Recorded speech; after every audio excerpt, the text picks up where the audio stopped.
ونصلي على رسوله الكريم بسم الله الرحمن الرحیم۔ السلام علیکم معزز ناظرین، ہم نے وجائب کا جو سلسلہ شروع کیا ہے اس میں آج ہم اسم السلام کے خواص، فضائل اور برکات کے بارے میں بیان کریں گے۔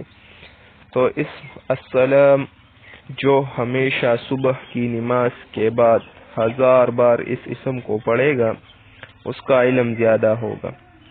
اگر کوئی اس اسم کو 141 بار یا 161 بار پڑھ کر بیمار پر دم کرے تو بیمار صحت پائے گا، اور جو اس اسم کو کثرت سے پڑھے یا لکھ کر پاس رکھے تو دشمن سے بے خوف رہے گا۔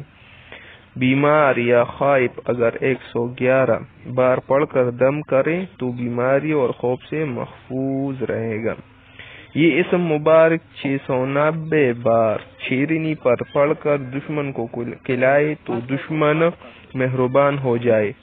اگر کوئی 121 بار یہ اسم اور سلام قولا من رب الرحیم کسی مریض پر پڑھے تو مریض شفا پائے گا، اور اگر کوئی شخص مریض کے پاس اس کے سرہانے بیٹھ کر دونوں ہاتھ اٹھا کر یہ اسم 136 بار اتنی بلند آواز سے پڑھے کہ مریض سن لے تو انشاءاللہ اس کو شفا ملے گی۔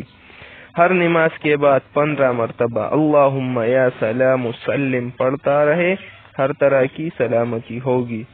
اور جو کوئی کثرت سے اس اسم کو پڑھتا رہے گا انشاءاللہ ہر آفت سے محفوظ رہے گا۔